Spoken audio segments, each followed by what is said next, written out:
लेकिन अब बात करते हैं कोफोज की। एक बार स्टॉक लेकर आइए कोफोज का। कोफोज का स्टॉक इस समय टॉप एफ एन लूजर, ये करीब करीब 9% नीचे था, अब 7% नीचे है। मार्केट को नंबर्स पसंद नहीं आए, साथ ही गाइडेंस भी नहीं दी कंपनी ने, और एक सिग्निटी का एक्विजिशन किया जो शायद मार्केट को समझ नहीं आया। हम बात करते हैं कंपनी के सीईओ सुधीर सिंह के साथ। Sudhir ji, good morning. और एक कोफोज पर एक मार्केट का हमेशा लीप ऑफ फेथ रहा है, लेकिन पिछले 2-3 महीनों में कुछ ऐसा लग रहा है कि शायद वो लीप ऑफ फेथ थोड़ा सा हट रहा है। ये इस एक्विजिशन को मार्केट ने शायद थम्स डाउन दिया। पहले तो आप एक्सप्लेन करिए कि इसका रैशनल क्या था और जो प्राइस आपने दिया वो क्यों जस्टिफाइड था। जी ठीक है, मैं आपको इसका रैशनल बताता हूँ। उसके पहले मैं ये बोलना चाहूँगा कि अगर आप जो हमारी कल रिजल्ट्स आए उनको देखें तो पूरे साल में शायद कोफोज अकेली कंपनी है जिसने कि फिस्कल ईयर 24 के शुरू में एक गाइडेंस रेंज दी रेवेन्यू की, शायद अकेली टेक सर्विसेज में। और साल के एंड में हम एक्सक्यूज़ नहीं लेके आए हैं, रिजल्ट्स लेके आए हैं। हमने उसी गाइडेंस को जो कि हमने FY 24 के शुरू में दिया था उस पर डिलीवर किया है। जहाँ तक रेवेन्यू में कोई प्रॉब्लम नहीं है सुधीर जी। ये आपके नंबर्स में एक चीज़ मैं कहूँगा कि डॉलर रेवेन्यू अच्छा था आपका। आई थिंक थोड़ा स्ट्रीट डिसअपॉइंटेड था मार्जिन को लेकर, लेकिन उसकी बात भी हम करेंगे। लेकिन आपका पॉइंट सही है कि डॉलर रेवेन्यू आपका अच्छा था, इसमें कोई दिक्कत नहीं। लेकिन पहले एक्विजिशन की बात कर लेते हैं, फिर नंबर्स पर आएंगे।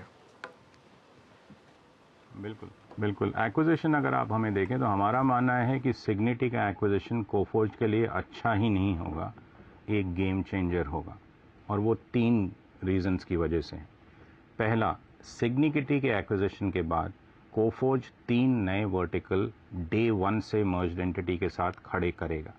आज तक अगर आप कोफोज को देखें, और आप पहले बात भी कर रहे थे कि मार्केट का कोफोज में हमेशा से विश्वास रहा है और होपफुली रहेगा, हमारे 3 वर्टिकल बैंकिंग, इंश्योरेंस और ट्रैवल रहे हैं। इस एक्विजिशन के बाद हमारा रिटेल का वर्टिकल मर्ज्ड एंटिटी का 100 मिलियन के करीब का वर्टिकल डे 1 से हो जाएगा। हेल्थ केयर और हाईटेक के वर्टिकल 50 मिलियन तकरीबन, कुछ केसेस में उनसे ज़्यादा, 1-2 केसेस में, कि वर्टिकल खड़े होंगे। तो 3 वर्टिकल की जगह कोफोज के पास 6 वर्टिकल डे 1 से होते हैं। ये रीज़न 1 है एक्विजिशन करने का। रीज़न नंबर 2, कोफोज को अगर आप देखें तो हमारी नॉर्थ अमेरिका की client presence largely east coast centric रही है। सिग्निटी वेस्ट, साउथ वेस्ट और मिड वेस्ट के क्लाइंट्स लेके आता है। ये प्राइमरीली एक नॉर्थ अमेरिका फोकस्ड ऑर्गेनाइजेशन है। Day 1 post acquisition and merger हमारी नॉर्थ अमेरिका रेवेन्यू 33% तकरीबन से जंप करेगी। नॉर्थ अमेरिका जो आज की तारीख में कोफोज का 48% है फ्रॉम अ जियो पर्सपेक्टिव, और हमारे पीयर्स के कंपैरिजन में ये नंबर काफ़ी कम है। डे 1 से 55% पे जंप करेगा। और तीसरी चीज़ जो कि हमारे हिसाब से बहुत इंपॉर्टेंट है वो है कि इन अ वर्ल्ड जहाँ पर कि AI का प्रोलिफरेशन होता जा रहा है और बढ़ता जाएगा, हमारा मानना है इंक्रीजिंगली AI के कॉन्टेक्स्ट में नई जो कॉम्प्लेक्सिटी हैं उनकी वजह से नई अपॉर्चुनिटीज़ एश्योरेंस की स्पेस में आ रही। ये अपॉर्चुनिटीज़ हैं मॉडल वैलिडेशन के स्पेस में, मॉडल परफॉर्मेंस टेस्टिंग के स्पेस में, आउटपुट वैलिडेशन के स्पेस में। सिग्निटी के टीम के साथ हमने पिछले कई महीनों से काम किया है ये असेस करने के लिए कि क्या ये फंक्शनल टेस्टिंग में है, जो कि हमारा मानना है AI से डिसरप्ट होगी, या ये नॉन फंक्शनल एरियाज़ में है जिसमें कि ये हैं सिक्योरिटी में, परफॉर्मेंस में, ऑटोमेशन टेस्टिंग में। और हम इनके साथ मिलके एक horizontal AI service offering industry के लिए खड़ी करेंगे। इसीलिए जो मैं आपसे ये बात करता हूँ, इतने कन्विक्शन के साथ कह सकता हूँ कि AI सिग्निटी का एक्विजिशन सिर्फ अच्छा नहीं होगा, ये गेम चेंजर है। 3 नए वर्टिकल खड़े होंगे। नॉर्थ अमेरिका में जो हमारे वाइट स्पेसेस हैं पूरी तरह से पॉइंट नंबर 2 कवर होंगे। पॉइंट नंबर 3 हमारा सीधा मानना है कि this is an opportunity for Coforge to create a horizontal AI assurance service for the industry. That's why we're excited. 100%। मैं तो खैर सुधीर जी, मैं एक चीज़ बता रहा हूँ, आप यहाँ पर हैं इसलिए ये बात नहीं बोल रहा हूँ। मैं कुछ देर पहले हर्षिता को भी सुबह यही कह रहा था कि उस दिन का रिएक्शन मार्केट का नॉर्मली ख़राब होता है, क्योंकि मार्केट को तो कोई एक्विजिशन नॉर्मली समझ नहीं आता, लेकिन मैनेजमेंट ऑब्वियसली सिर्फ अगले 3 महीने के लिए नहीं सोच रहा होता, मैनेजमेंट अगले 3 साल 6 साल के लिए सोच रहा होता है। तो वो एक हमेशा उसका जो रिएक्शन है वो बाद में पता चलता है। एक और कंसर्न जो रही है कि अब कोफोज में कोई प्रमोटर होल्डिंग तो रही नहीं, क्योंकि प्रमोटर सारा हिस्सा बेच के निकल चुके हैं, और अब आपको फ्रेश यहाँ पर इक्विटी डायल्यूशन भी करना पड़ेगा शायद इस एक्विजिशन को फंड करने के लिए। QIP की बात हो रही है यहाँ पर, लार्ज QIP की। जी हाँ, पहली बात आपने सही कहा, मैं मार्केट के बारे में तो ज़्यादा जानता नहीं, नाम ज़्यादा देखते हैं, लेकिन परफॉर्मेंस के बारे में मैं आपको आश्वस्त कर सकता हूँ कि जहाँ तक परफॉर्मेंस का सवाल है, Q4 एक फिनोमिनल क्वार्टर रहा है हमारे लिए ऑर्डर इनटेक के पर्सपेक्टिव से। $774 मिलियन का आया, तो हम परफॉर्मेंस के हिसाब से ऑर्गेनिक और इनऑर्गेनिक दोनों फ्रंट पे पूर्ण रूप से आश्वस्त हैं। जहाँ तक QIP का सवाल है, आपने बिल्कुल सही कहा, QIP हम कोशिश करेंगे अगले एक हफ्ते के अंदर ही क्लोज करने का। हमारा मानना है हम करीब $250 मिलियन का QIP करेंगे, जिससे कि हम तकरीबन 51 से 54% स्टेक SPA साइन हो चुके हैं। हम अश्योर्ड हैं कि 51 से 54% मिनिमम पब्लिक और प्राइवेट SPA के थ्रू हमें मिलेगा, अक्वायर करेंगे, और उसके बाद की जो बाकी होल्डिंग है उसके लिए हम एक शेयर स्वैप करेंगे कोफोर्ज और सिग्निटी का। तो ये प्रोसेस कल अनाउंस हो चुका है, डेफिनेटिव एग्रीमेंट साइन हो चुके हैं, SPA साइन हो चुके हैं, पब्लिक ऑफर ट्रिगर हो चुका है, और ये प्रोसेस हम जल्द से जल्द कंप्लीट करेंगे। जैसा मैंने आपको कहा, मार्केट के इमीडिएट रिएक्शन के ऊपर मैं कमेंट न कर सकता हूं, न समझता हूं, लेकिन परफॉर्मेंस के पॉइंट ऑफ व्यू से हमारी ऑर्गेनिक ग्रोथ और सिग्निटी के साथ मिलके उन 3 कारणों की वजह से जो ग्रोथ है उसके बारे में हम पूर्ण रूप से आश्वस्त हैं। क्या कंपनी का साइज रहेगा पोस्ट दिस एक्विजिशन FY25 में? एक रिपोर्ट कह रही है परहैप्स आप $1.5 बिलियन की कंपनी रहेंगे। Is it going to be in that range या फिर उससे भी बड़ी कंपनी बन सकती है? देखिए, मैं इमीडिएटली आपको ये नहीं बता सकता कि FY25 में क्या रहेगा, लेकिन ये मैंने बड़ा क्लियरली बोला था कल कि FY27 में कोफोर्ज $2 बिलियन की कंपनी होगी। और मैंने कई बार बोला है, Coforge is in the business of delivering results and not excuses. आज तक हमने जो भी ऑफर किया है गाइडेंस, हम हमेशा उससे मिलते आए हैं।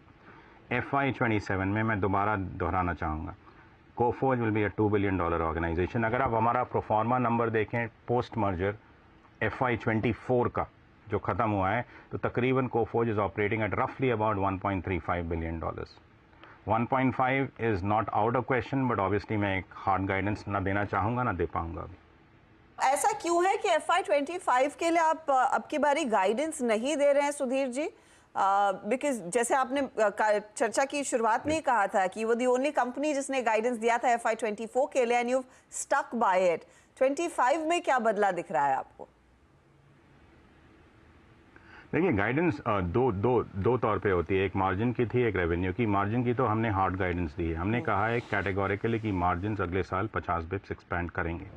जहाँ तक रेवेन्यू का सवाल है, एनुअल गाइडेंस को हम पिछले 4 साल से ही दे रहे हैं, और हम हर साल अलग किस्म के पैरामीटर्स के थ्रू दे रहे हैं। एटलीस्ट इतनी ग्रोथ होगी, इतना ब्रॉड रेंज होगा ग्रोथ का, या ये बैंड होगा। हमारा ये मानना है, हमने अपनी 7 साल की परफॉर्मेंस देखी, 7 साल में कोफोर्ज शायद उन चुनिंदा फर्म्स में से है जो कि हर क्वार्टर ना सिर्फ ऑर्डर इनटेक का नंबर बताते हैं, हम अपने नेक्स्ट 12 मंथ के साइंड ऑर्डर बुक का नंबर भी बताते हैं, जिसे हम ऑर्डर एग्जीक्यूटेबल कहते हैं। अगर आप हमारे 28 क्वार्टर्स का परफॉर्मेंस देखें, ऑर्डर एग्जीक्यूटेबल जो कि हम हर क्वार्टर बताते हैं, उसके बाद की अगले 12 महीने की अगर आप एक्चुअल रियलाइज रेवेन्यू देखें तो कोरिलेशन बहुत स्ट्रांग है। कल जो हमारी कॉल हुई उसमें मैंने ये बोला कि जब हम FY24 में आए थे तो हमारा ऑर्डर एग्जीक्यूटेबल 20.7% YOY हायर था। 20.7% YOY हायर ऑर्डर एग्जीक्यूटेबल के साथ हमने 13.3% की ग्रोथ रजिस्टर करी। इस साल मैंने बोला 20.7 की जगह हम 17.3% YOY ऑर्डर एग्जीक्यूटेबल के साथ आए हैं। वो कोरिलेशन जो पिछले 7 साल से रहा है, वो कोरिलेशन जिसके बारे में हम हार्ड नंबर हर क्वार्टर देते हैं, हमारा मानना है ऑर्गेनिक बेसिस पे वो आगे भी चलेगा। तो सालाना गाइडेंस से ज़्यादा अच्छा हमारा ये मानना है कि हम हर क्वार्टर ऑर्डर एग्जीक्यूटेबल डिक्लेयर करते रहें, उसका एक रेवेन्यू के साथ कोरिलेशन इस्टेब्लिश करें, और ये ऑन एन ऑनगोइंग बेसिस ज़्यादा बढ़िया सरोगेट होगा रेवेन्यू के बारे में बताने के, बतौर इसके कि साल के शुरू में एक नंबर दे। सुधीर जी, बिल्कुल सही बात है आपकी, और मेरा अगला सवाल इसी से रिलेटेड है, और मैं दोनों सवालों को थोड़ा जोड़ रहा हूँ। एक तो मार्जिन पर प्रेशर क्लियरली, हालांकि आपकी रेवेन्यू में प्रॉब्लम नहीं थी, और दूसरी तरफ आपकी रिकॉर्ड डील विंस, इस बार भी आपकी जो डील विंस थी वो 118% क्वार्टर ऑन क्वार्टर और 157% YOY। TCV आपका $774 मिलियन, कहीं ऐसा तो नहीं है कि आप ज़्यादा अग्रेसिव हो रहे हैं, बाकी कंपनियां कह रही नहीं हमको ये डील नहीं चाहिए, आप कम मार्जिन पर भी वो डील लेकर आ रहे हैं, ये रिस्क तो नहीं हो रहा है यहाँ पर? नहीं, हम ज़्यादा एग्रेसिव नहीं हो रहे हैं, हम ज़्यादा फेयर हो रहे हैं अपने एम्प्लॉयज़ के साथ। डील्स तो हम उन्हीं मार्जिन्स पे ला रहे हैं जिस पे कि दूसरे ला रहे हैं, लेकिन शायद कोफोर्ज अकेली कंपनी थी लास्ट ईयर जिसने 1 अप्रैल last year 100% salary increments roll out किए। Most firms in the industry delayed it by 1 quarter, 2 quarter, some cases 3 quarter and some never did a salary increment. उनका मानना था कि मार्केट बहुत टफ है, हम अपने एम्प्लॉय बेस को सैलरी इंक्रीमेंट्स नहीं देंगे।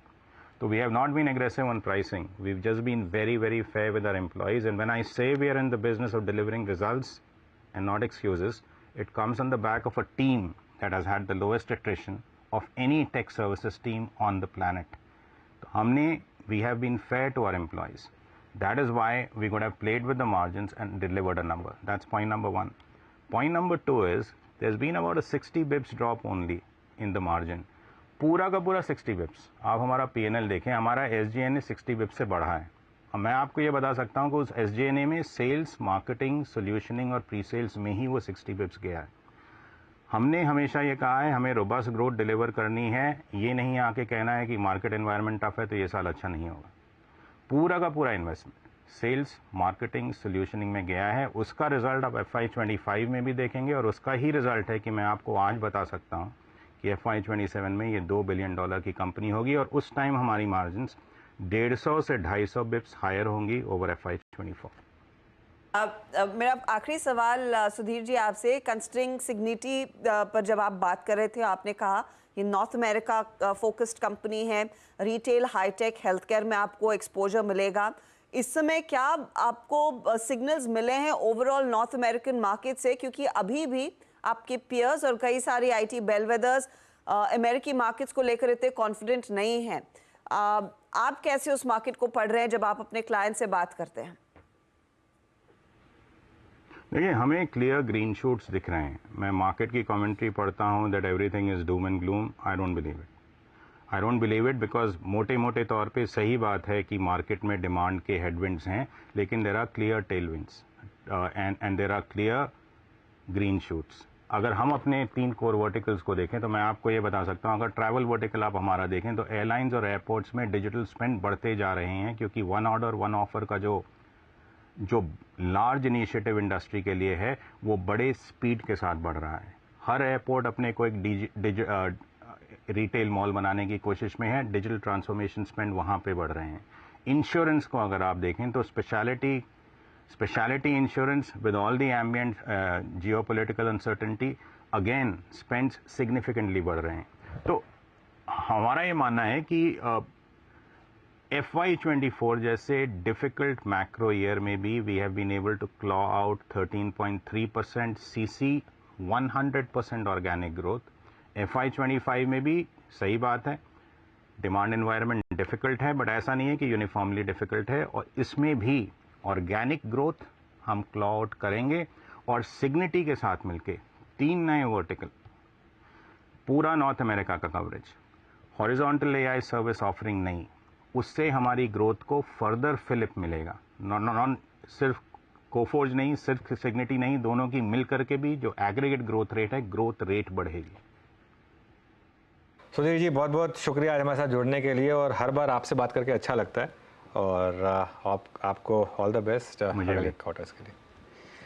चलिए आगे बढ़ते हैं, और मार्केट देखिए, जैसा हम थोड़ा कह भी रहे थे कि थोड़े वार्निंग साइंस थे और अब थोड़ा हल्का हो गया मार्केट, और खासतौर से बैंक निफ्टी। देखिए बैंक निफ्टी में मैं फिर बोल रहा हूँ, अभी कोई ट्रेड है नहीं। ये देखिए निफ्टी कोलैप्स हुआ, और बैंक निफ्टी देखिए किस तरीके से कोलैप्स हुआ, 49,269 पर अब इस समय बैंक निफ्टी आ गया। तो खैर क्लियरली डे ट्रेडर्स के लिए मार्केट शायद मोमेंटम चेज करने वाली है नहीं। सेंसेक्स तो रेड में आ गया इनफैक्ट बात करते करते। इसके लिए जो भी ट्रेड लें पोजिशनल लें या फिर डिप्स पर बाय करें तो एक सेंस बनती है। अब ये डिप देखते हैं कहाँ खत्म होगी। जहाँ पर ये डिप खत्म होगी निफ्टी पर, अब हम 22,684 पर हैं, वहाँ पर शायद एक बाय बनेगा। हमारे एक्सपर्ट्स तैयार हैं इस मार्केट में हमारी हेल्प करने के लिए। एक बार आप सभी को फिर से गुड मॉर्निंग। शिल्पा